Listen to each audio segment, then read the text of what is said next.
A long time ago, I'm talking like 8 years ago, two friends and I, James and Sean, did something really stupid. But at the time, doing stupid things was what we did to pass the time. We're not really friends with James anymore, but Sean and I still talk often, and so oftentimes we'll talk with each other about this story.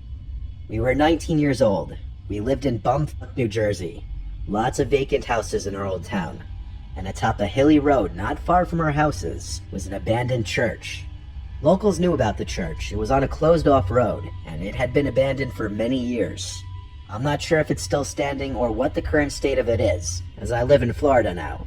But James, Sean, and I, being the troublemaking thrill-seekers we were, came up with this genius plan of bringing a Ouija board to the church late one night.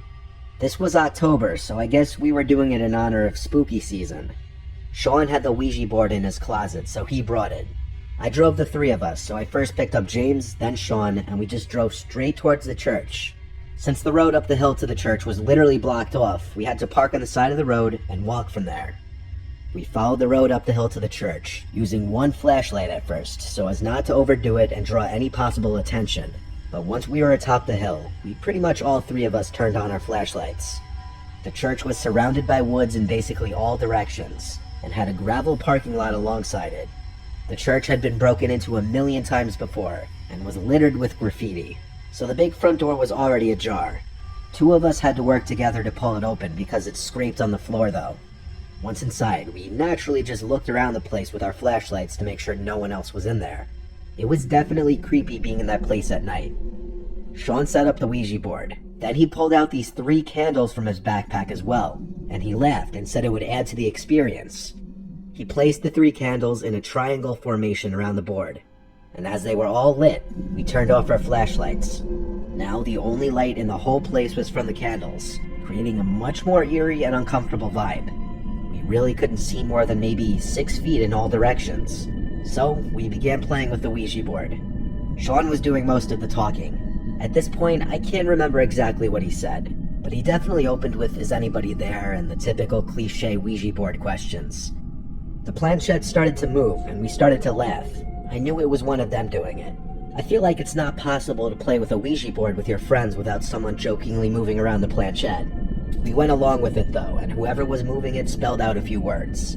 As this was going on though, we heard a weird crack-type sound come from the altar of the church. Best way I could describe it is it sounded like a big piece of wood cracking in half. It was loud, and it sounded like it was done by someone. We all jumped in reaction and hurried to shine our phone's flashlights in the direction of the altar. There was no one there as far as we could see. I think both of them were just as freaked out as I was after that. But the place was old and falling apart, so some weird noises here and there didn't seem that crazy, and so we kept going. We all took turns asking the board questions, but the planchette was no longer moving. I think because that crack sound freaked all 3 of us out, and now we were taking it more seriously. This went on for some time, until another sound from the altar area broke the silence again. But before we even had time to shine our lights over there again, something landed on the Ouija board, causing all of us to jump and scream. It was a rock about the size of a golf ball. All 3 of us just had our hands on the planchette 2 seconds ago, and there was no way any of us could have done that.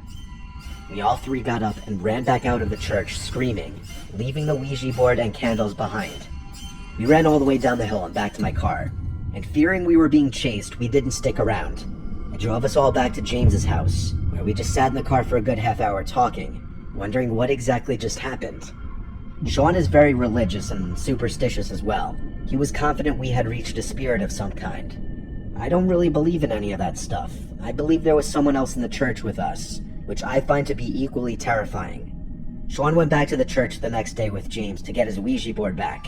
And to make things even stranger, the Ouija board was missing, but the candles were still in place. When they saw it was missing from the entrance, they decided to just leave right away. This remains to be the single scariest experience of my life.